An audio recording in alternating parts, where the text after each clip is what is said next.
Don't you know that is true?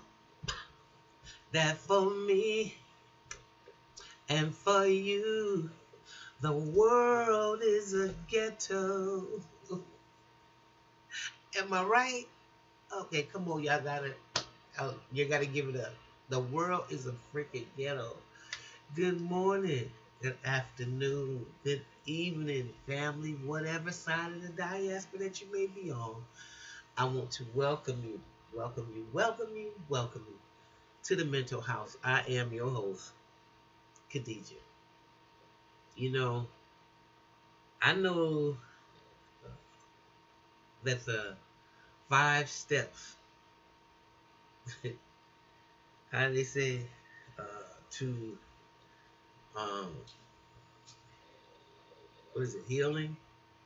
Or the 5 stages that you go through when you're in cognitive dissonance. And I think the first one is that, first you deny it. Like, no, I can't believe this happened. No, no, no, no, no, no. That ain't true. That's bullshit. That is crazy. Then you get mad. No, no, Why me? Why me? Why me? You know. Then you go through the bargaining stage. You know, maybe if I just fall in love with some type of deity and find some kind of religion, Lord, you'll take this trauma off of me, and I'll engulf myself in the church. Hallelujah, hallelujah, hallelujah, hallelujah. Or I would engulf myself in the mosque, or, um, whatever it is. Because at this point, I'm bargaining. I'm bargaining. And then I'm going to be depressed about the situation. Be depressed. And then the last stage is there's going to be some acceptance. These are the 5 stages that you're going to go through grief. Irregardless of what color you are, um, it is what it is. And until you're ready to say, like, wow, damn, this is where I'm at. Those are the stages that you're going to go through. And I'm saying right now, and without making this a long, drawn out thing about Donald Trump, I think there's a lot of people caught into the first 2 stages of this dog and pony show. They're in denial, and a lot of them are just extremely, extremely angry. So remember, there's some other stages that has to happen. And I think that this situation with Russia and all that stuff, it is totally, totally crazy. I don't even know all the intricacies. I just know I grew up in a time when I went to school in the early 60s, we were making fallout shelters because we were afraid the Russians were going to blow us up. We had bomb shelters, and the Russians were our enemies. Okay? And I just don't understand what has happened. It's almost like, I should just go back and use drugs, because the reality of things is just so freaking crazy. I cannot believe this. This is like, again, a dog and pony show. And it's almost like when Whoopi Goldberg did the stage play of Why Am I Straight? I mean, because this is insanity. I don't even. So anyway, whatever happens with this Russian situation, I just wish it would just. It's probably all going to come out again when, if and when Donald Trump submits his taxes. However, I'm going to move on from this because that is just. It's not even funny. It's crazy. But there are a lot of y'all in denial. There are a lot of y'all who are angry. Me coming from the group of people who know how to make $1 out of 50 cents, who know how to make oatmeal out of no meal. I come from the people who had to make something from nothing. This right here is just for us. Let's sit back and watch what y'all gonna do next. Let's sit back and watch what the white folks gonna do next. That's what my grandmama would say when she was here. Well, let's just sit back and watch what the white folks gonna do next. And that's pretty much how I feel right about now. So let me move on from that. Good luck to us all. Heaven help us all. I want to continue with my little information and stories taken from the book Dirty Little Secrets by Dr. Claude Anderson, who is also the author of Black Labor, White Wealth and Powernomics, who is also a financial guru, an economist, and also a researcher and a historian. So this comes from the book, again, Dirty Little Secrets. Negro lies and other whatever lies throughout history, and I think that's the title of the book. You can look it up. I mean, you still got it on Amazon. You can go for it. But this story is about David Walker, and David Walker was a rare black militant.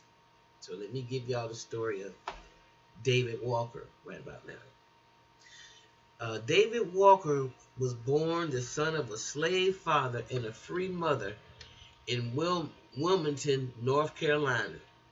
David Walker grew up to become a Boston businessman and an abolitionist. Okay? Walker's claim to fame came in 1829 when he circulated a pamphlet titled Appeal, a powerful plea for black liberation. Okay, and remember, this is what again? 1829. And when he circulated a pamphlet, the appeal was widely in North and South. It was in the North and the South, and many credit it with provoking slave revolts and helping to shape the public debates that led to the Civil War. In his fiery writings, Walker condemned the intentional enslavement, criminalization, and impoverishment of the black race. With the exception of black Africans, he pointed out that all races of the earth were born free. He railed against the commonly held perception that blacks wanted to be like white, insisted that they preferred to be just as their creator had made them. Urging that his brothers show no fear because God was on their side, Walker contended that any man not willing to fight for his freedom deserved to remain in chains and even be butchered by his captors. Insisting that death was preferable to slavery, he said that if an uprising occurred, slaves must be willing to kill or be killed. A man who refused to defend himself was worse than an infidel and an undeserving of sympathy, said Walker. Apparently, Walker's veiled threat or challenge did not fall on deaf ears. In response to Walker's statement, the state of Georgia offered $10,000 reward for Walker if taken alive and a $1,000 reward if he was taken dead.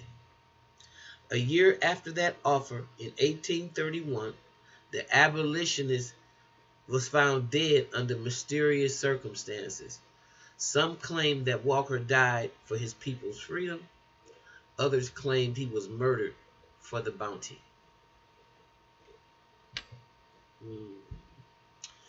That is David Walker, who was born again to a free mother and to a slave dad in Wilmington, North Carolina. Wow. Interesting, huh? Okay. Well, with that being said, that's the end of that one. The next little short tidbit I wanted to do was to give you the story of the slave who was a double spy. The Union won the Civil War in part because it had the advantage of more industry soldiers, technology, and a centralization form of communication. Essentially, the North had both the military material and high moral ground. On the other side, the Confederacy was able to put up a valiant struggle because it owned the greater concentration of wealth, had trained military leaders, and millions of unpaid slave laborers who supplied food, military supplies, and cared for unattended white families and farms. The presence of 5 million black slaves, however, was a knife that cut both ways. A small number of slaves were heroes because they refused to assist the South. Instead, they chose to organize subversive forces within the Southern Confederacy. They refused to work. Others hurt the pro-slavery because by feigning loyalty while serving up as spies, sabotagers, and guerrilla forces for the North. Thousands of runaway slaves enlisted in the Northern War to serve as soldiers, construction workers, woodcutters, cooks, skilled craftsmen, and servants. A total of close to 200,000 black men formally helped the Union Army rout their Confederate counterparts. Some historians posit that without black support, the North would not have won the Civil War.